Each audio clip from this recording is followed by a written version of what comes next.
Принцип социальной справедливости и равноправия в современном мире устанавливаются в качестве нравственных основ общества. И принципы уважения человеческого достоинства, независимо от состояния физического здоровья, должны занимать особое место в системе наших ценностей. В Кыргызстане проживает около 168 тысяч человек с ограниченными возможностями здоровья. Эти люди не могут вести полноценный образ жизни из-за барьеров различного характера, препятствующих успешной социализации. Одним из направлений успешной социализации людей с ограниченными физическими возможностями является создание условий для их беспрепятственного передвижения. Нам известно, что инфраструктура в нашей стране рассчитана на обычных людей, а менее благополучные члены общества зачастую испытывают непреодолимые трудности в доступе к тем или иным объектам и услугам.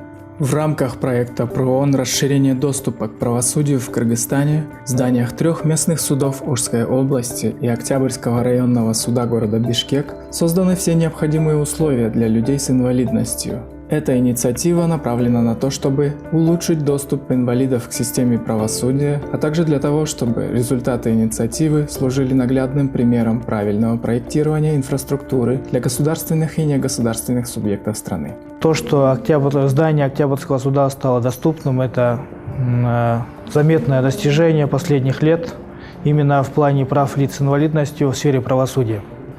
Потому что правосудие всегда было неким таким недоступным для лиц с инвалидностью, как в плане физического доступа, так и в финансовом плане, во всех остальных сферах, да, к сожалению. Бүгін біз сіздер менен ушул Кара-Суу райондук сотунда ушул майыптыгы бар адамдар үчүн түзүлгөн шарттардын жыйынтыгын чыгаруу максатында чогулуп атабыз. Атап айтканда, мына көрүп турасыздар, пандустар периласы менен, кармагачтар менен коюлду. Демонстрируем вам звуковой информатор и звуковой маячок, которые расположены в едином антивандальном корпусе. Вот он находится, вот такого бежевого цвета, с кнопочкой включения, которая здесь есть. На левой стене вестибюля имеется информационный стенд. Вот можно же использовать на самом деле реально для того, чтобы легче было всем нашим инвалидам ориентироваться, чтобы они стали самостоятельными, чтобы они не обращались за помощью, не платили за эту помощь, да? Чтобы могли информация, информация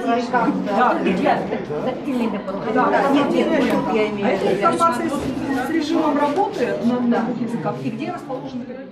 Конечно, это для другого человека, может быть, это кажется незначительным, потому что вот какая разница, можно было бы там, его сопровождающий мог почитать и так далее. Да, безусловно, до этого времени всегда это делалось и делают.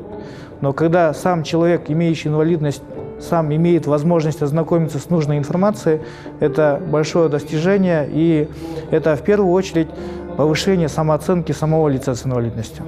В законодательстве Кыргызстана четко сформулированы нормы и требования для обеспечения доступной среды для людей с инвалидностью, в том числе к установлению пандусов и лестниц, санитарно-гигиенических помещений и других объектов общественного пользования. Вызывает озабоченность тот факт, что на практике не все эти нормы соблюдаются. Появляющиеся в городах новые светофоры не оснащены голосовыми информаторами. Появляются новые здания, но и они не оснащены пандусами, которые бы соответствовали всем нормам. А то и вовсе такие элементы отсутствуют.